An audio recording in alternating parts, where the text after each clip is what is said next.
Hi YouTube, welcome back to our channel and trip 2 of our 10-month journey around the world. If you saw our Europe vlog, you already know the vibes. This time, we're heading south. Like, way south. We flew out of Heathrow and landed in Cape Town, South Africa, which honestly felt like stepping into a whole new world. This trip was extra special for me because I'm actually from Zimbabwe, but I haven't been back there since I was 2 years old. So returning to Zim and exploring South Africa for the first time, kinda emotional and also kind of amazing. We're covering 5 weeks of travel. Cape Town, the Garden Route, Durban, Zim, and finally Johannesburg. A bit of flying, bit of driving, lots of snacks. So let's get into Cape Town. We kicked things off with a stay in Cape Town, staying with a family friend who was the best host ever. Our first stop? Stellenbosch. Because why? If you've ever googled what to do in Cape Town, chances are that you've seen Stellenbosch. It's like wine heaven. We did a tasting, obviously, very adult of us, and 10 out of 10 would recommend it. Just made it to the place that we're going wine tasting in. It's so pretty. It's so pretty. The drive here was so gorgeous as well. But this is the place. And we're about to go. South Africa is unreal to drive through. 1 second, you're in the vineyards. The next, you're in the mountains. It's giving postcard. And it's also giving main character energy. One of the highlights of our time in Cape Town was Chapman's Peak. It's basically this road that looks like it was designed for a car commercial. Cliffs on one side, ocean on the other. Absolute cinematic masterpiece. We then, of course, had to check out one of the most famous beaches in South Africa, Boulders Beach, home to the iconic African penguins. Fun fact, these guys are only found along the southern African coast. And yes, they sound more like donkeys than penguins. They are so cute, and honestly, we could have spent the entire day there just staring at them. We then headed all the way to Cape Point, the most southwestern tip of Africa, took the vernacular to the top, felt like we were in Jurassic World, minus the dinosaurs and add a couple ostriches. So we did try to go up Table Mountain, but the cable car was closed. Tragic. Still, we got to admire it from the bottom. The beaches in Cape Town are beautiful too. Not exactly swimming weather though, unless you're into hypothermia. We also made sure to check out Christian Bosch Botanical Gardens, tucked right behind Table Mountain. Fun fact, it's one of the greatest botanical gardens in the world and home to nearly 7,000 plant species. It's basically a giant Instagram backdrop. Then we hit the VA waterfront, which is a kind of mashup of a mall, a harbour, and a street performance festival. It's touristy, but fun.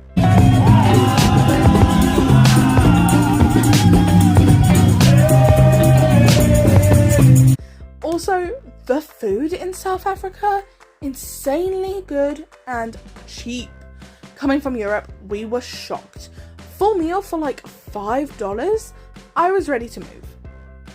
Oh, and if you know me, you know I collect Starbucks mugs from around the world. Cape Town mug, secured, vibes, immaculate. So that was Cape Town, the perfect mix of nature, food, wine, and penguins. Next up, we hit the Garden Route and continue our South African adventure. Alright, so before we move on, we are rating each place that we visited on this trip. Vibes, food, nature, and people. All of it. And Cape Town? Cape Town is going straight to the spot number 1. Like, obviously. Insanely good landscapes, affordable food, penguins, wine tasting. Cape Town absolutely slaps. This is the destination to beat, not just for the African trip, but for the whole world. After soaking up Cape Town, we picked up a rental car, grabbed some snacks and hit the road. Just the two of us. No families, no plans, just a GPS and good vibes. This was the start of our garden route road trip, one of South Africa's most iconic drives. And honestly, it lived up to the hype. Our first stop, the coastal town of Knysna. We took our time getting there, pulled over at a couple beaches and random viewpoints that look too pretty to ignore. The whole drive is basically a postcard. And then when we got to our Airbnb, which was right on the water, I'm talking sunset on the balcony, wine in hand type of situation. It looked like one of those, wait, are we in a movie right now moments? 10 out of 10 aesthetic, 11 out of 10 on the vibes. Our Airbnb even supplied us with kayaks. How awesome is that? Spent the whole time trying not to fall out of it though, if I'm totally honest with you. Our hotel. This is our bed that we're about to jump into. And the loveliest thing about South African beds is they have these like heaters at the bottom there, and you can warm up the bed. Oh, it's the most beautiful thing. So if you like put your head, oh my gosh, it's so warm in there. Oh, I'm so excited. Knysna itself is super chill. Cute cafes, calm water, lots of boats. Very live laugh lagoon. We kept it pretty relaxed, mostly just enjoying having our own space and no real itinerary. And honourable mentions go out to the Knysna Heads. Absolutely stunning, and you get such a beautiful view of the town from here. Alright, it's time for another trip rating. Knysna, we're giving you a solid second place for now. Gorgeous drive, epic Airbnb, peace and quiet. No penguins, but we'll survive.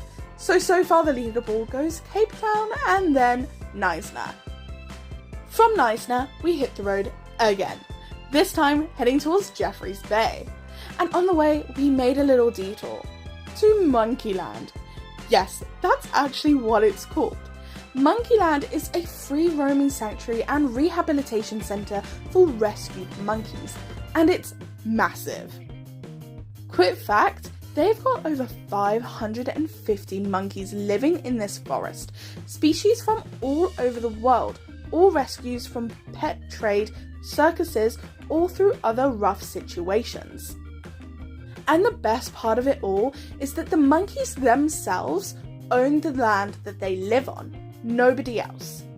This is your reminder if you're going to do animal tourism to always make sure that you are doing it responsibly. Walking through the trees with monkeys swinging right above your head? Wild and highly recommended. Then we made it to Jeffreys Bay, which is known for its surfing, like pro surfing level stuff, but we're not pro surfers, so we'll just keep it simple. It was a cool little town, but definitely quieter than Knysna. We stayed just one night, grabbed some food, watched the waves, and kept it moving. After that, we drove over to Beira, formerly known as Port Elizabeth, just for one night. Also, forgive me on the pronunciation there, I tried. Our Airbnb was just outside the city, and it was honestly stunning. Total hidden gem. But since we didn't have much time there, this part of the trip was more quick breather than full-on adventure. Okay, time for the trip rating update. We're grouping Jeffreys Bay and Port Elizabeth together since they were both short and sweet. Rating? A cozy third place. Super relaxing, loved Monkeyland, but it was not as action-packed as the rest. After a few chilled nights down south, we jumped on a quick flight from Port Elizabeth to Durban, where we met back up with my aunt, and from there, we took a little detour north, into the wild. We headed to one of the national parks north of Durban, and spent the night deep in the bush. Yes, this is my first real safari, and yes, it was everything. We went on a couple game drives, and honestly, we saw so many animals. It felt like a real-life documentary. Like, how can you even go to South Africa and not do a safari? That would be illegal. South Africa is home to the famous Big Five: lions, leopards, elephants, buffaloes, and rhinos. Did we see all five? not quite. Unfortunately, we were not lucky on the lion or leopard front. However, we had chosen the specific national park because I really wanted to see rhinos, and we got many of them. Alex also wants me to intervene here and say we did in fact see a lion. However, she was lying down in the grass, so we didn't get any images of her, but she was there, so we earned little brownie points for that. After the safari, we headed back down to Durban and spent an entire week soaking up the sun. This part of the trip was personal. My family used to spend summers here, so it was surreal to finally see it for myself. Imagine hearing about a place while you're growing up and you're actually swimming in the same ocean that your parents swam in. Kinda iconic.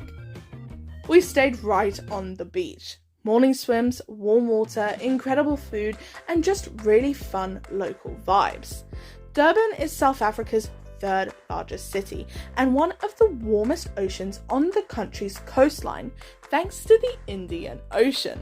So yeah, actually swimmable water.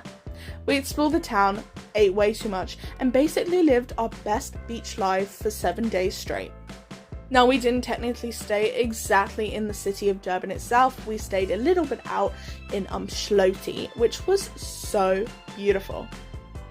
Also, let's just talk about all the whales we saw because that was actually iconic. I did not capture any of them on film, but they were there and they were beautiful. Alright, time for the rating. Durban plus Safari combo easily takes second place on the leaderboard. From elephants to the Indian Ocean, Durban has everything. Next stop, Zimbabwe. And for me, this means returning to my birthplace for the first time in 22 years. I was born in Zimbabwe, but this is my first time back since I was 2 years old. So yeah, kinda like a huge deal. We landed in Harare, where we spent about a week just reconnecting, exploring, and soaking it all in. But if you want the full Zimbabwe story, from Harare to Lake Kariba to the iconic falls, I actually made a whole long vlog talking about it in depth, which is linked above. Now, obviously, I know that you're going to watch this whole video before you go click on that link, but just to remind you. But the highlight, Victoria Falls. Known as the smoke that thunders, this is one of the largest waterfalls in the world, and honestly, you feel it before you see it. You're walking through this jungly path, hearing this massive roar, hoping it's not a lion, and soaking it all in. And then boom, this gigantic wall of water just appears out of nowhere, and it's insane.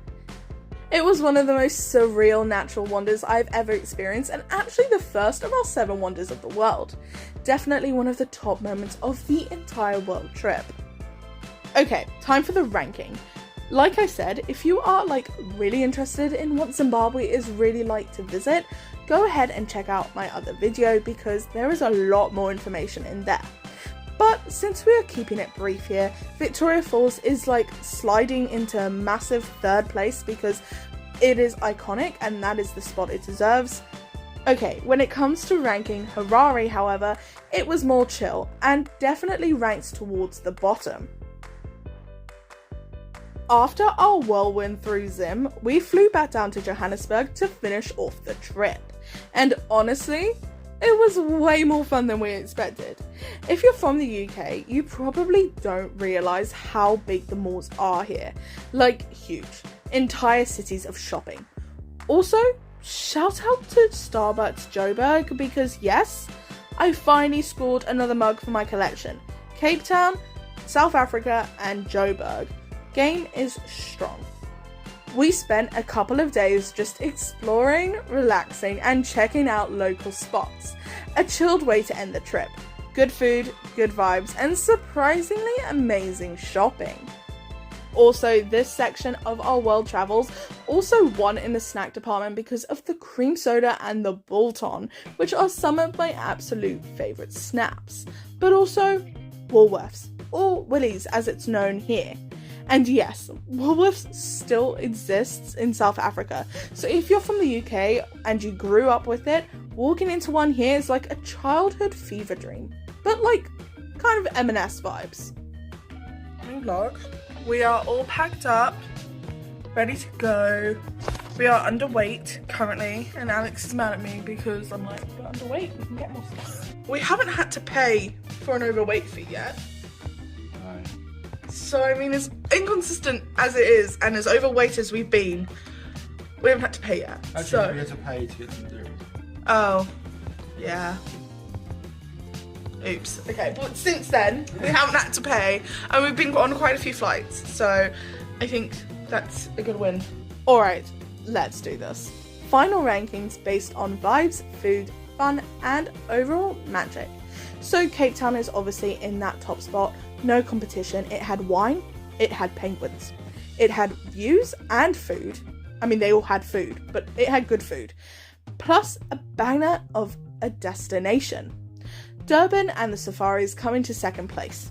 Wild animals, which obviously everywhere has, but we got to see them here, and warm beaches, say less. Victoria Falls then falls into third place, one of the most breathtaking places we have ever seen. And to round off Joburg in the final ranking, it is going into fifth place. It is super cool, it has malls, it has snacks, and it has good energy, but unfortunately doesn't beat any of the ones above. 5 weeks, 7 destinations, penguins, elephants, waterfalls, and a whole lot of snacks. This trip showed us how diverse and exciting Southern Africa really is. From stunning coastals to wild safaris, it was unforgettable. But the journey doesn't stop here. Next up, we're heading to the United States for 3 months for a full-on road trip, coast to coast, and then back again. So if you want to see us lose our minds in like 10,000 different gas stations across the US, make sure to like, subscribe, and turn on those notifications. The next chapter starts now.